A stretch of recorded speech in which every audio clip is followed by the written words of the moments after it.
In 2021, a single compromised VPN password without multi-factor authentication allowed hackers to bring down Colonial Pipeline, the largest fuel pipeline supplying nearly half of US East Coast gasoline, diesel and jet fuel.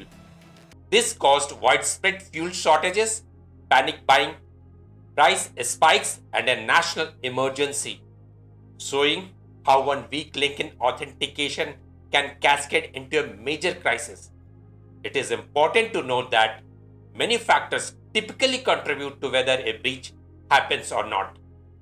Similarly, in 2023, India's ICMRs suffered a massive data breach, exposing sensitive health records of over 800 million people.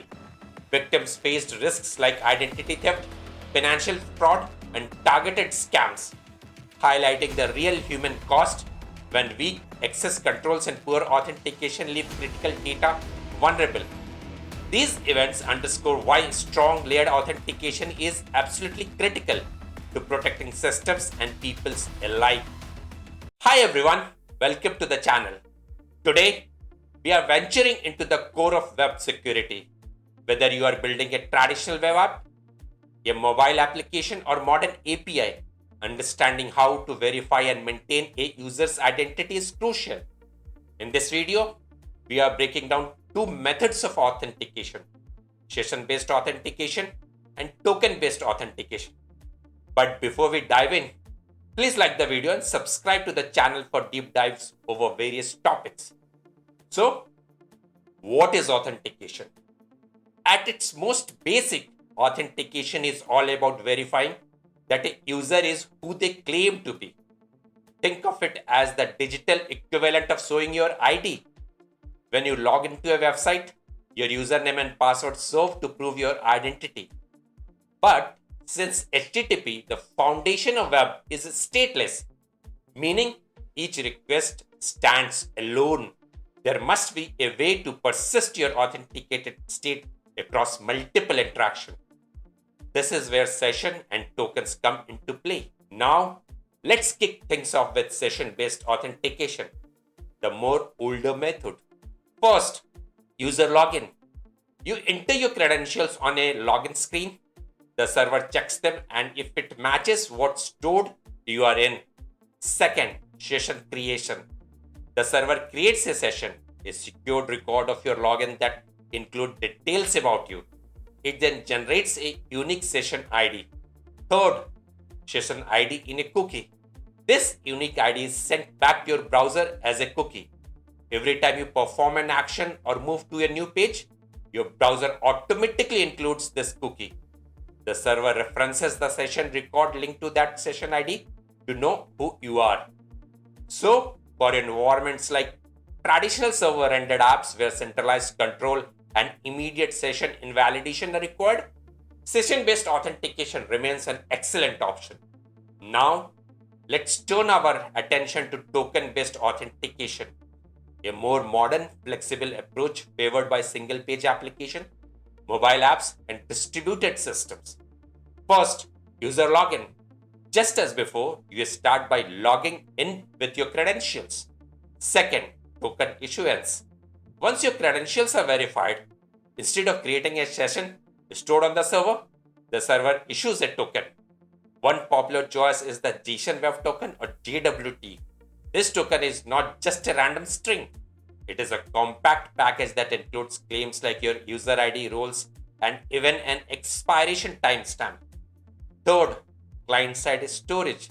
The token is sent to your client application, for example, your browser or mobile app, where it is stored in places like local storage, session storage, or even in an HTTP-only cookie. Every subsequent request sends this token typically through an authorization header. Fourth, token verification.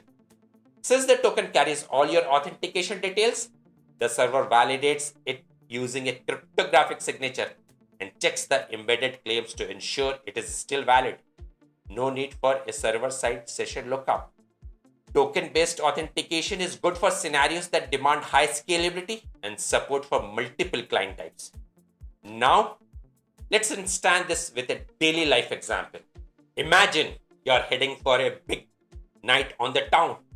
With token-based authentication, it is like carrying an all-inclusive personalized ID card in your wallet. This card has everything about you: your name, photo, membership status, special privileges, and even an expiry date. Every time you enter a venue, you simply flash that card for immediate access. It is convenient, scalable, and puts the onus on you to hold your credentials wherever you go. Now, think of session based authentication as checking into a luxury hotel. When you arrive, you present your photo ID, and the hotel creates a detailed profile of you, stored safely in their booking system.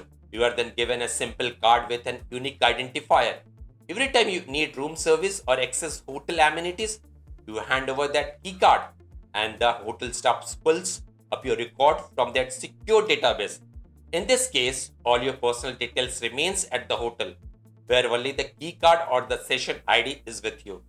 In essence, token-based authentication empowers you with a self-contained identity that you carry around, perfect for decentralized modern applications, while session-based authentication centralizes your identity with a trusted party like the hotel, who manages and verifies your details for you. So, which method should you choose? Do let me know in the comments. But remember, no authentication method is one size fits all solution. I hope this explanation of session and token based authentication has clarified how they work. If you found this video insightful, give it a thumbs up, hit that subscribe button, and drop a comment. Thanks for watching. Stay secure out there, and see you soon in the next one.